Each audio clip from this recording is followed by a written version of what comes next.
ओबीसींचा निर्णायक एल्गार मेळावा होतोय आणि हा मेळावा राज्याचे नेते माननीय छगन भुजबळ साहेब यांच्या प्रमुख उपस्थितीमध्ये आणि अन्य ओबीसी नेते यांच्या मार्गदर्शनाखाली पार पडतोय।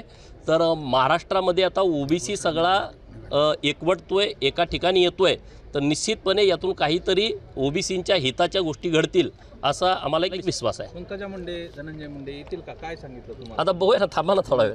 नेमकं या ठिकाणी घोषणाबाजी देखील केली गेली आणि भुजबळांनी राजीनामा द्यावा आणि नंतरच सभेला यावा अशी मागणी मराठा समाजाने केली।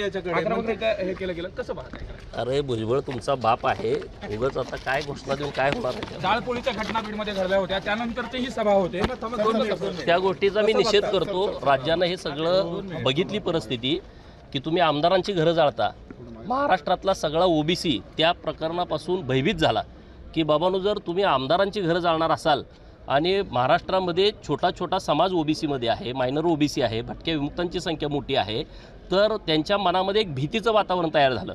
आज आम्ही या बीडमधून जी भीती ओबीसी समाजाच्या मनामध्ये तयार झालेली आहे ती दूर करण्याचा आम्ही प्रयत्न आजच्या सभेतून करणार। पंकजा मुंडे, धनंजय मुंडे येत नाही याच्यावर तुम्हाला काय वाटतं? कारण ओबीसींचं खरं तर नेतृत्व त्यांच्या अरे बाबा, पंकजा मुंडे ताई आणि धनंजय मुंडे साहेब हे मोठे नेते आहेत आणि मुळामध्ये स्वर्गीय गोपीनाथरावजी मुंडे साहेबांनीच ओबीसींच्यासाठी फार मोठं काम केलं। छगन भुजबळ साहेब असतील, मुंडे साहेब असतील, तर त्यांचं काम फार मोठं आहे। एखाद्या सभेला आले नाही आले म्हणून